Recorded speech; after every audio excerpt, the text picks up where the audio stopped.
ایک رومانٹسزم تھا یاسین صاحب کا اپنی فریڈم سٹرگل سے جو ابھی بھی ہے، وہ رومانٹسزم میرے اندر بھی کچھ سسٹم میں آ گیا. یہ قیدوں میں ہے اور ملنے کا امکان کب ہے کب نہیں ہے کچھ پتہ نہیں. ہمارے تو گھر کا ماحول ہی مطلب یاسین کا اتنا ٹاپک ہوتا ہے کشمیر کی تحریک کا کہ آئی تھنک ہمیں کم پتہ ہے اپنے ملک پاکستان میں کیا ہو رہا ہے. اس طرح کے کام میں آپ کو کوئی دھکا نہیں دے سکتا، آپ نے خود ہی سسٹین کرنا ہوتا ہے. اور کوئی فلم کا ہیرو تو نہیں ہے نا، مطلب ریئل لیجنڈز ہیں. میں خود بھی بچپن سے ہی ریبیل ہوں، میرے اندر بھی ایک ٹپیکل چیزیں مجھے ایکسائٹ نہیں کرتی ہیں لائف کے بارے میں. خود بھی سمجھ نہیں آتا، کوئی اسکرپٹ لگتی ہے، اللہ نے کوئی خاص ہی کوئی اسکرپٹ لکھی تھی اور بہت ہی وہ مومنٹس میری لائف کے اندر آئی تھنک بہت لوگوں کی لو میرجز ہوتی ہیں، پسند آ جاتے ہیں لوگ، مگر وہم و گمان میں بھی نہیں تھا کہ کبھی کوئی اس طرح ہوگا کہ شادی بھی ہوگی تو وہ بھی مقبوضہ کشمیر میں، اور وہ بھی ایسے لیڈر کے ساتھ جو فاؤنڈر تھے عام اسٹرگل کے، اور پھر کتنی جیلیں ٹارچر دیکھے. مطلب ان کی جو اسٹرگل ہے وہ خالی ایک سیاسی لیڈر کی نہیں ہے، بلکہ ایک فارمر مجاہد بھی رہے ہیں، اور بہت ہی بلڈ بات اور بلڈ شیڈ اور بہت کچھ دیکھا ہے انہوں نے. بٹ یہ ہے کہ جب جنرل مشرف کے دور میں 2005 میں جب پیس پروسیس چل رہا تھا تو my mothers was active in politics, اور پی ایم ایل کیو کی CWC کی وہ ممبر تھیں. پیرنٹس بچپن سے ہی جو ہے ہمیں بتایا ہوا تھا کشمیر اسٹرگل کے بارے میں، اور ہم لوگ بچپن میں چندہ بھی اکٹھا کرتے تھے. جو کشمیر میں جو ظلم ہوتا تھا بڑی عید پہ اسپیشلی قربانی کا جو ہوتا تھا وہ سارا ہم وہاں بھیج دیتے تھے. کوشش اپنی طرف سے جو بھی پیرنٹس نے جو سکھایا، آئی تھنک ایک تو آپ کی ٹیچرز اور پیرنٹس جہاں پہ آپ کو بچپن میں فاؤنڈیشن جو ایئرز ہوتے ہیں اس میں آپ کو کچھ چیزیں وہ ڈال دیں تو وہ آپ کے ڈیپ آپ کے سسٹم میں چلی جاتی ہیں. تو ایک بڑی رسپیکٹ تھی ان سب کے لیے. تو جب یہ آئے تو میری والدہ نے مجھے کہا کہ کیونکہ بہت سے ان کے آنر میں ایونٹس ہو رہے تھے and my mother was going, مگر یہ ایک ایسا ایونٹ تھا جس پہ انہوں نے کہا کہ یو شوڈ آلسو کم، کیونکہ میرے کچھ ایگزامس چل رہے تھے. تو شی سیڈ اب ایگزامس بھی اوور ہیں تو یہ you must come with me. اور یہ ہسٹوریکل مومنٹ ہے، سارے حریت کی لیڈرشپ آ رہی ہے، ہم ان کو بس ٹی وی پہ ہی دیکھتے ہیں، پہلی دفعہ اس طرح آ رہے ہیں. تو آئی وینٹ اور میں بھی بہت ایکسائٹیڈ تھی. اور پھر وہاں پہ ان کی اتفاق سے تھوڑے لیٹ تھے تو اس وقت وہی یہی نظم جو تھی فیض احمد فیض کی، لازم ہے کہ ہم بھی دیکھیں گے وہ دن کہ جس کا وعدہ ہے جو لوح قلم پہ لکھا ہے.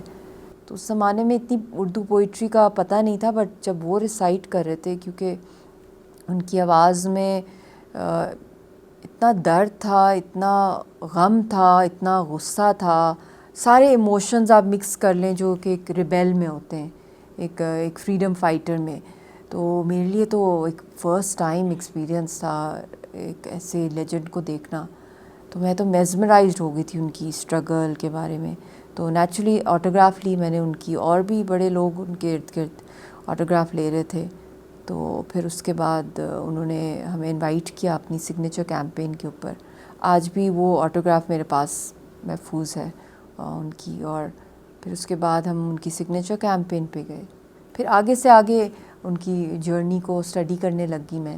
تو وہاں پہ انہوں نے کیونکہ میں نے اپنی ان کی ایکنالجمنٹ بک میں نے اپنا نام اور اپنا ای میل سارا کچھ لکھا تھا. تو he contacted me and then he used to send me lots of mails and he called me up also, called up my mother in fact before leaving, کیونکہ امی بہت سے ایونٹس میں ان کے ساتھ تھیں، ہوسٹنگ کر رہی تھی، PMLQ کی گورنمنٹ تھی. تو انہوں نے شکریہ کیا ان کا کہ بہت میرا اچھا ٹرپ رہا، آپ کی بیٹی کو بھی ملے لوگوں کو بڑا اچھا. تو she said he requested کہ وہ مجھ سے بھی بات کرنا چاہتے ہیں. And then he talked to me. It's a very small love story in the sense کہ he proposed right away. تو وہ ایک کنفیوژن آ گئی. پھر 4 سال لگے اور پھر اس کے بعد وی گاٹ میریڈ. نیور، مطلب اتنا دے آر ٹو سیکریڈ بندہ کوئی فلم کا ہیرو تو نہیں ہے نا، مطلب ریئل لیجنڈز ہیں. دا وے we would respect Quaid Azam like سعید علی گیلانی صاحب جو شہید ہو گئے، فوت ہو گئے. وہ بھی اشرف، مطلب میروائز عمر فاروق، کسی بھی پاکستانی سے آپ پوچھ لیں، مطلب اس طرح کا تو کبھی سوچا بھی نہیں تھا. But how life takes you forward. تھوڑی سی میں خود بھی بچپن سے ہی ریبیل ہوں، میرے اندر بھی ایک ٹپیکل چیزیں مجھے ایکسائٹ نہیں کرتی ہیں لائف کے بارے میں. اور اندر سے I am a tomboy. بے شک میں آئی لک لائک اے